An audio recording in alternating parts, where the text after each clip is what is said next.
আজ একটি দিন, গতকাল একটি দিন ছিল, আগামীতে আরেকটি দিন আসবে।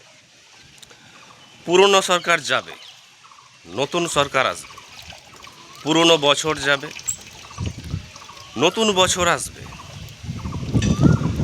সিজন বদলাবে, সমস্ত কিছু বদলাবে। নতুন আইন আসবে, সমস্ত কিছু বদলাবে। সোশ্যাল স্ট্রাকচারে, পলিটিক্যাল স্ট্রাকচারে, রিলিজিয়াস চর্চার ক্ষেত্রে। কিন্তু we are the human beings will remain perpetually incorrigibly the same. কিন্তু আমরা মানুষ একই থেকে যাব, অপরিবর্তনীয়। আমরা বদলাবো না, যতই সরকার বদলাক, যতই সিজন বদলাক, যতই দিন বদলাক। কিন্তু মানুষ প্রাচীনকাল থেকে মধ্যযুগ, আধুনিক যুগ পর্যন্ত তার যে ঘৃণা, তার যে লোভ, তার যে স্বার্থপরতা, তার ঈর্ষা, হিংসা, তার দুশ্চিন্তা, তার ভয়, তার হতাশা, তার প্রতিযোগিতা, এগুলো নিয়ে আমরা একই থাকবো কেন? এর কারণ কি? যে সবই বদলাচ্ছে কিন্তু মানুষ বদলাবে না।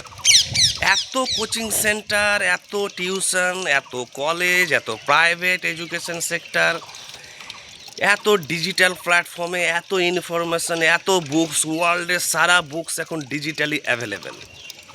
এত কিছু হওয়া সত্ত্বেও আমাদের যে কোর, আমাদের অন্তর একই কেন? সর্বদা full of hatred for others. অপরের প্রতি আমাদের ঘৃণা সর্বদা।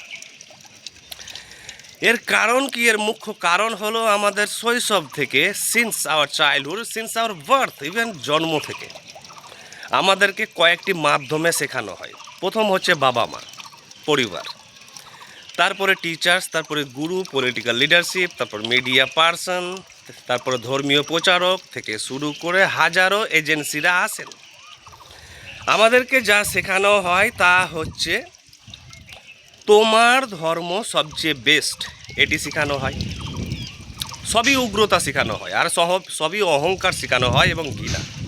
তোমার ধর্ম বেস্ট, তোমার কালচার বেস্ট, তোমার ভাষা বেস্ট, তোমার দেশ বেস্ট, তোমার যা কিছু আছে, whatever you possess as your own, surpasses others in excellence, in attributes, in every other way.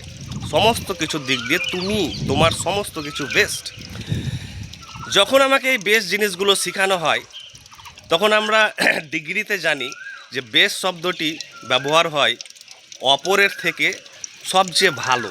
তার মানে অপররা খারাপ, ইনফেরিয়ার, নিচু। তাই আমাদের দৃষ্টিভঙ্গি হবে কি? ইনফেরিয়ার অপরের প্রতি, আমরা যেহেতু সুপেরিয়ার। তাই অপর ধর্মীয় শ্রেণীর লোকেরা যা করবে সবই খারাপ। অপর রাজনৈতিক মতবাদের লোকেরা যা করবে তা সবই খারাপ। অপর সোশ্যাল কাস্টমের যা করবে তারা সবই খারাপ। অর্থাৎ আমাদেরকে যে ডক্ট্রিন বা আইডিওলজিতে বন্দি করা হয় শৈশবে, সেই আইডিওলজির, সেটা রিলিজিয়াস ডক্ট্রিন হতে পারে, পলিটিক্যাল আইডিওলজি হতে পারে, সোশ্যাল কাস্টম হতে পারে, সমস্তটাই হচ্ছে একটা করে কয়েদখানা। সেই কয়েদখানায় আমি বন্দি হয়ে যাই এবং আমি ভাবি নিজেকে বেস্ট, কিন্তু আমি জানি না যে আমি একজন কয়েদি, prisoner actually in my own self created prison cell. আমার স্বরচিত কারাগারে আমি একজন বদ্ধবন্দি কয়েদি। তাই তো আমার জগৎ এত সংকীর্ণ, ঘৃণা। যেহেতু আমাকে ছোট থেকে এখন পর্যন্ত সমস্ত কিছু ঘৃণা, ঈর্ষা, কম্পিটিশান, প্রতিযোগিতা শেখানো হয়েছে, তাই পরবর্তীকালে যখন বড় হব আমি, তখন আসবে রাজনৈতিক পলিটিক্যাল লিডার্সরা। তারা তাদের হেড ইন্ডাস্ট্রি খুলবে মিডিয়ার মাধ্যমে। বড় বড় মিডিয়া, আপনি জানতেই পারবেন না, print media, digital media, social media, সমস্ত কিছুর মাধ্যমে হেড ইন্ডাস্ট্রি চালাবে। এবং এই হেড ইন্ডাস্ট্রি অর্থাৎ ফ্যাক্টরি, যে ফ্যাক্টরিতে ঘৃণা তৈরি করা হয়, তারা সর্বদা একটা শ্রেণীকে, একটি ক্যাটেগরিকে, একটি জাতিকে সর্বদা ছোট করে দেখাবে, তাদেরকে এলিয়েন হিসেবে দেখাবে, তাদেরকে অদ্ভুত স্ট্রেঞ্জার হিসেবে দেখাবে। এবং এতটা সূক্ষ্ম স্তরে কাজ করে যে আমরা কখনো সচেতনই নয় যে আমাদের সাইকোলজি কিন্তু প্রোগ্রাম হচ্ছে অর্থাৎ শৈশব থেকে তো আমাদের সাইকোলজিক্যাল প্রোগ্রামিং হয়ে গেছে বিভিন্ন শিক্ষার মাধ্যমে, তথাকথিত আমাদের শিক্ষা প্রতিষ্ঠান থেকে, আমাদের কোচিং সেন্টার, সমস্ত শিক্ষাগুরুরা তো শিখিয়ে দিয়েছে। এবার যেহেতু আমি অলরেডি প্রোগ্রামড হয়ে আছি, এবার পুনরায় সেটা এই প্রোগ্রামিংটাকে এনহ্যান্স করা হয়, রিএনফোর্স করা হয়, পলিটিক্যাল লিডার্সরা করে, রিলিজিয়াস উগ্র ফ্যানাটিক্সরা করে, সেই প্রোগ্রামিংটাকে আরও ফর্টিফাই করা হয়, স্ট্রং করা হয়, তারপরে ঘৃণাটা এমন লেভেলে নিয়ে আসা হয়, তখনই দেখা যায় কমিউনাল আনরেস্ট অর্থাৎ সাম্প্রদায়িক অস্থিরতা, জাতিগত বিদ্বেষ, লিঙ্গগত বৈষম্য, ব্যাস শুরু খেলা। এবং এই খেলার যারা খেলোয়াড় পার্টিসিপেন্টস, তারা ভাবছেন না এগুলো সবই ঠিকই বিলিভ, কিন্তু তারা জানেই না যে দে আর সাইকোলজিক্যালি প্রোগ্রামড অ্যান্ড কন্ডিশনড।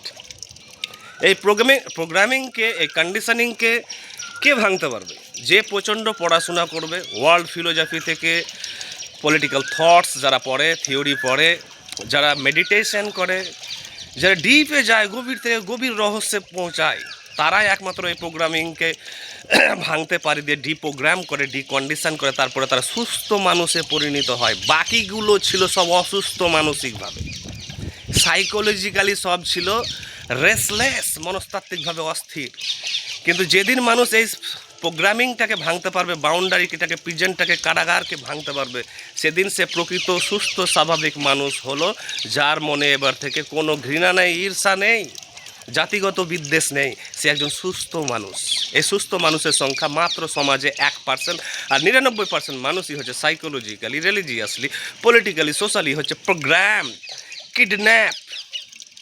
এই হচ্ছে ঘটনা, আর এটাই ঘটে চলেছে সমস্ত স্তরে, সামাজিক, রাজনৈতিক, ধর্মীয় সমস্ত স্তরে। আর এই অস্থির প্রতিযোগিতা চলতে থাকবে।